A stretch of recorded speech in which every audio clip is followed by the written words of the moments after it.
പ്രിയ പ്രേക്ഷകർക്ക് സീരിയൽ ന്യൂസിലേക്ക് സ്വാഗതം. കൂടുതൽ സീരിയൽ ന്യൂസുകൾ അതിവേഗം ലഭിക്കുന്നതിന് ഈ ചാനൽ സബ്സ്ക്രൈബ് ചെയ്യുക. ബെൽ ഐക്കൺ മറക്കാതെ ക്ലിക്ക് ചെയ്യുക. വീഡിയോ ഇഷ്ടമായി എങ്കിൽ ലൈക്ക് ചെയ്യാൻ മറക്കരുത്. ഒടുവിൽ പുതിയ വഴിത്തിരിവുകൾ ഉണ്ടായതിനെ തുടർന്ന് ഇനി എന്ത് ചെയ്യും എന്ന ചോദ്യം ബാക്കിയാവുകയാണ്. മാനസയെ വേദനിപ്പിക്കാൻ തനിക്ക് സാധിക്കുകയില്ല എന്നുള്ള തീരുമാനം എടുത്തുകൊണ്ട് മുന്നിലേക്ക് പോവുകയാണ് ഇപ്പോൾ കൺമണി. മാത്രവുമല്ല, ഈ കാര്യം ഇതേ തുടർന്ന് അറിയാനിടയാകുന്ന ഗോകുൽ, മാനസ വെറും പണത്തിന് വേണ്ടിയാണ് സ്നേഹിക്കുന്നത് കൃഷിനെ എന്നുള്ള കാര്യം ചേച്ചിക്ക് അറിയാവുന്നതല്ലേ. ഇതൊക്കെ അറിഞ്ഞിട്ടും ഈ ചതിക്ക് കൂട്ടുനിൽക്കുന്നത് ശരിയാണോ എന്ന് ചോദിക്കുകയാണ് ഗോകുൽ. കൃഷ് സാറിനെ രക്ഷിക്കേണ്ടത് നമ്മുടെ ആവശ്യമല്ലേ? കൃഷ് സാർ പാവം തന്നെയാണ്. അതുകൊണ്ട് തന്നെ മാനസയുടെ ചതിയിൽ വീഴാതിരിക്കുന്നതിന് വേണ്ടി സഹായിക്കുക തന്നെ വേണം എന്നാണ് എനിക്ക് പറയാനുള്ളത്. വെറുതെ എടുത്തുചാടി ചേച്ചി പ്രശ്നങ്ങൾ ഉണ്ടാക്കരുത്. മാന്യമായി പ്ലാൻ ചെയ്ത് കാര്യങ്ങൾ മുന്നിലേക്ക് കൊണ്ടുപോകണം എന്നാണ് എനിക്ക് ചേച്ചിയോട് പറയാനുള്ളത്. ഞാൻ പറഞ്ഞതിൽ യാതൊരു തെറ്റും ഇല്ല എന്നാണ് എനിക്ക് തോന്നിയിട്ടുള്ളത്. നമ്മൾ എന്തിനാണ് വെറുതെ കൃഷ് സാറിനെ ചതിക്കുന്നത്? കൃഷ് സാറിനെ രക്ഷിക്കുന്നതിന് വേണ്ടി നമ്മൾ കൂടെ നിൽക്കണം. അതാണ് നമ്മൾ ചെയ്യേണ്ടത്. അല്ലാതെ ചേച്ചി പറയുന്നത് പോലെ കാര്യങ്ങൾ ചെയ്യേണ്ടതല്ല. ഈ കാര്യം കേട്ടതിനെ തുടർന്ന് നീ പറഞ്ഞത് ശരി തന്നെയാണ് എന്ന് പറയുകയാണ് ഇപ്പോൾ കൺമണി. പക്ഷേ മാനസ മേഡത്തെ എങ്ങനെ ഞാൻ വഞ്ചിക്കും? മാനസ മേഡത്തിന്റെ മനസ്സിലെ ആഗ്രഹം എന്നോട് ഒരുപാട് പറഞ്ഞിട്ടുള്ളതാണ്. അതുകൊണ്ട് തന്നെ മാനസ മേഡത്തെ വഞ്ചിക്കുന്നത് ശരി തന്നെയാണോ എന്ന് ചോദിച്ചതിനെ തുടർന്ന് മാനസ മേഡത്തിന്റെ കാര്യം മാത്രമല്ല അത്, ആ വിവാഹം കൊണ്ട് ആ വീട്ടിലെ കാര്യങ്ങളാണ് മാറാൻ പോകുന്നത്. നമ്മൾ കൃത്യമായി പ്ലാൻ ചെയ്ത് കാര്യങ്ങൾ മുന്നിലേക്ക് കൊണ്ടുപോവുകയാണ് വേണ്ടത്. അതുകൊണ്ട് തന്നെ ഇനി എന്തായാലും കാര്യങ്ങൾ മുന്നിലേക്ക് കൊണ്ടുപോവുക വേണം. ആ കുടുംബത്തെ രക്ഷിക്കേണ്ട ചുമതല ചേച്ചിയുടേതാണ്. വെറുതെ ചേച്ചി ആ കാര്യത്തിൽ വിട്ടുവീഴ്ച ചെയ്യരുത് എന്നാണ് എനിക്ക് പറയാനുള്ളത്. ചേച്ചിയുടെ ഈ നീക്കങ്ങൾ കാരണം പ്രശ്നങ്ങൾ ഉണ്ടാകാൻ പോകുന്നത് മറ്റാർക്കുമല്ല, ക്രിസ് സാറിന്റെ കുടുംബത്തിനാണ്. മാനസ അവിടേക്ക് കയറി ചെന്നാൽ ആ കുടുംബം തകരും എന്നുള്ള കാര്യത്തിൽ യാതൊരു സംശയവും വേണ്ട.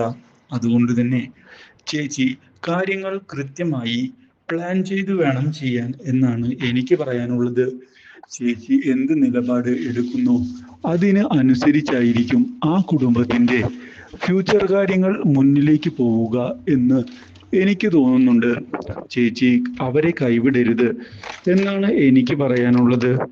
ഈ കാര്യം കേട്ടതിനെ തുടർന്ന് അവൻ പറഞ്ഞതിലും കാര്യമുണ്ട് എന്നുള്ള കാര്യം ഉറപ്പിച്ചിരിക്കുകയാണ് കൺമണി. പക്ഷേ ഞാൻ എന്ത് ചെയ്യും? ആ ഒരു ചോദ്യം മാത്രമാണ് ബാക്കിയാകുന്നത്. കൃഷ് സാറിനോട് ചേച്ചി സത്യങ്ങൾ പറയണം. കൃഷ് സാർ സത്യങ്ങൾ അറിയുക തന്നെ വേണം. അതിനുശേഷം കൃഷ് സാർ തീരുമാനം എടുക്കട്ടെ. അതല്ലേ നല്ലത്. അല്ലാതെ വെറുതെ ഈ കാര്യങ്ങൾ ഇങ്ങനെ കൊണ്ടുപോയിട്ട് എന്ത് ഉപകാരമാണ് ഉള്ളത് എന്ന് ചോദിക്കുകയും ചെയ്തതിനെ തുടർന്ന് ഒടുവിൽ കൃഷിനോട് കാര്യങ്ങൾ സംസാരിക്കുന്നതിന് തയ്യാറായിക്കൊണ്ട് മുന്നിലേക്ക് പോവുകയാണ് കൺമണി. ഇനി ഇതുപോലുള്ള മണ്ടത്തരം സംഭവിക്കരുത്. അതുകൊണ്ട് തന്നെ കാര്യങ്ങൾ പ്ലാൻ ചെയ്ത് താൻ കൊണ്ടുപോവുക തന്നെ ചെയ്യും എന്ന് ഉറപ്പിച്ച് മുന്നിലേക്ക് പോവുകയാണ്. പക്ഷേ ഇതേ സമയം തൻ്റെ തീരുമാനം നടപ്പിലാക്കുന്നതിൻ്റെ ഭാഗമായി മുന്നിലേക്ക് കാര്യങ്ങൾ പ്ലാൻ ചെയ്തുകൊണ്ട് പോവുകയാണ് ഇപ്പോൾ കൃഷ്. അതിൻ്റെ ഭാഗമായി തൻ്റെ അച്ഛനെ ചെന്ന് കണ്ട് വിവാഹത്തിൽ നിന്ന് പിന്മാറാനുള്ള തൻ്റെ ആഗ്രഹം വ്യക്തമാക്കുന്നു. എന്നാൽ ഇത് കുടുംബത്തിൻ്റെ അഭിമാന പ്രശ്നമാണ്. നീ വെറുതെ എടുത്തുചാടി ഇങ്ങനെയൊന്നും പറഞ്ഞിട്ട് യാതൊരു ഉപകാരവും ഉണ്ടാവുകയില്ല എന്നാണ് എനിക്ക് പറയാനുള്ളത്. ഇത് നീ വിചാരിക്കുന്നത് പോലെയുള്ള ഒരു കുട്ടിക്കളി അല്ല എന്നാണ് നീ മനസ്സിലാക്കേണ്ടത്. വെറുതെ ഇങ്ങനെയൊക്കെ കാര്യങ്ങൾ പറഞ്ഞിട്ട് എന്ത് ഉപകാരമാണ്? ഇതൊക്കെ ആദ്യമേ ചിന്തിച്ചു ചെയ്യേണ്ട കാര്യമല്ലേ? ഇപ്പോൾ അവസാന നിമിഷം നിനക്ക് വിവാഹത്തിന് താല്പര്യമില്ല എന്ന് പറഞ്ഞാൽ ഇതിപ്പോൾ നമ്മുടെ കുടുംബത്തിന്റെ അഭിമാനമാണ് തകരുക എന്നുള്ള കാര്യം നീ എന്തുകൊണ്ടാണ് മനസ്സിലാക്കാത്തത്? മാത്രവുമല്ല, മാനസിയെ വിവാഹം കഴിക്കാതിരിക്കുന്നതിന് വേണ്ടി എന്ത് ന്യായമാണ് നിനക്ക് പറയാനുള്ളത്? അത് നീ ആദ്യം തന്നെ വ്യക്തമാക്കണം. അതിന് ശേഷമാകാം ബാക്കി എന്ത് തീരുമാനവും. നിന്റെ ഭാഗത്ത് എന്ത് ന്യായമാണ് ഉള്ളത് എന്ന് നീ പറയൂ. അതിനനുസരിച്ച് ബാക്കി കാര്യങ്ങൾ മുന്നിലേക്ക് കൊണ്ടുപോവുക തന്നെ ചെയ്യാം എന്നുള്ള കാര്യം ഞാൻ ഉറപ്പു തരുന്നു എന്ന് സാഗർ അറിയിക്കുകയും ചെയ്തതിനെ തുടർന്ന് കൃഷിന് മറുപടിയില്ലാത്ത അവസ്ഥയായിരിക്കുകയാണ്. ഇതോടെ ക്രിഷ് വെറുതെ വാശി പിടിക്കുകയാണ് എന്ന് വ്യക്തമാക്കുന്ന അവർ ക്രിഷിന്റെ കൂടെ നിൽക്കാൻ സൗകര്യമില്ല എന്ന് അറിയിക്കുകയും ചെയ്തുകൊണ്ട് മുന്നിലേക്ക് വന്നിരിക്കുകയാണ്. ഇതോടെ പ്രശ്നങ്ങൾ കൂടുതൽ വഷളാകുന്നു. കാര്യങ്ങൾ കൈവിട്ട് പോവുകയാണോ എന്ന് ക്രിഷ് ആകെ ചിന്തിക്കുകയാണ്. എങ്ങനെയെങ്കിലും എന്തെങ്കിലും ചെയ്ത് വിവാഹം മുടക്കുക തന്നെ ചെയ്യും എന്ന് വ്യക്തമാക്കി പോകുന്ന ക്രിഷ് തൻ്റെ സുഹൃത്തിനെ കണ്ട് ഒടുവിൽ ഒരു സഹായം ചോദിച്ചിരിക്കുകയാണ്.